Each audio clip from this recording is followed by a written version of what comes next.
प्यारे दोस्तों, आज हम आपको एक जिन्नात के बच्चे का वाक़या सुनाने वाले हैं। दोस्तों, वीडियो में आगे बढ़ने से पहले आपसे गुजारिश है, इस वीडियो को लाइक ज़रूर करें और अगर आपने हमारे चैनल को सब्सक्राइब नहीं किया तो सब्सक्राइब ज़रूर करें।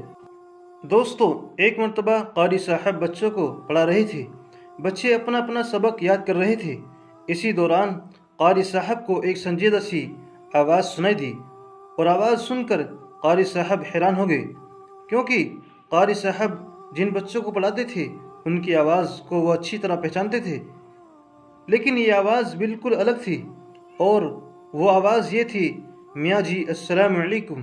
क़ारी साहब ने जब गौर से देखा तो उनके सामने एक बच्चा खड़ा था। क़ारी साहब ने कहा, बेटा क्या बात है? कहने लगा, मैं भी आपके पास पढ़ना चाहता हूँ। क़ारी साहब ने कहा, तुम्हारा मकान कहाँ पर है? उस बच्चे ने कहा, मैं सामने वाले जंगल से आया हूँ। क़ारी साहब ने कहा, अच्छा, तुम भी पढ़ना शुरू कर दो।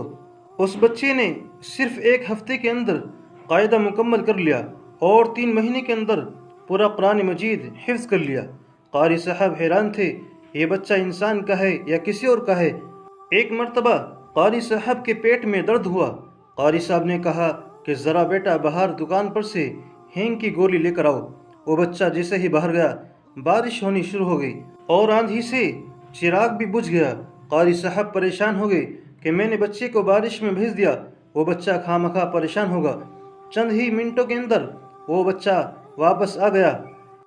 क़ारी साहब ने देखा कि बच्चे के कपड़े बिल्कुल सूखे हैं और कमरे में जाके देखा कि हींग की बोरी रखी हुई है।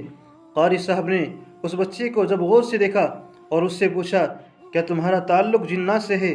उस बच्चे ने कहा, मैं वाकई जिन्नात का बच्चा हूँ, लेकिन जब मैंने देखा कि यहाँ बच्चे पढ़ते हैं तो मेरे अंदर भी पढ़ाई का शौक़ पैदा हुआ।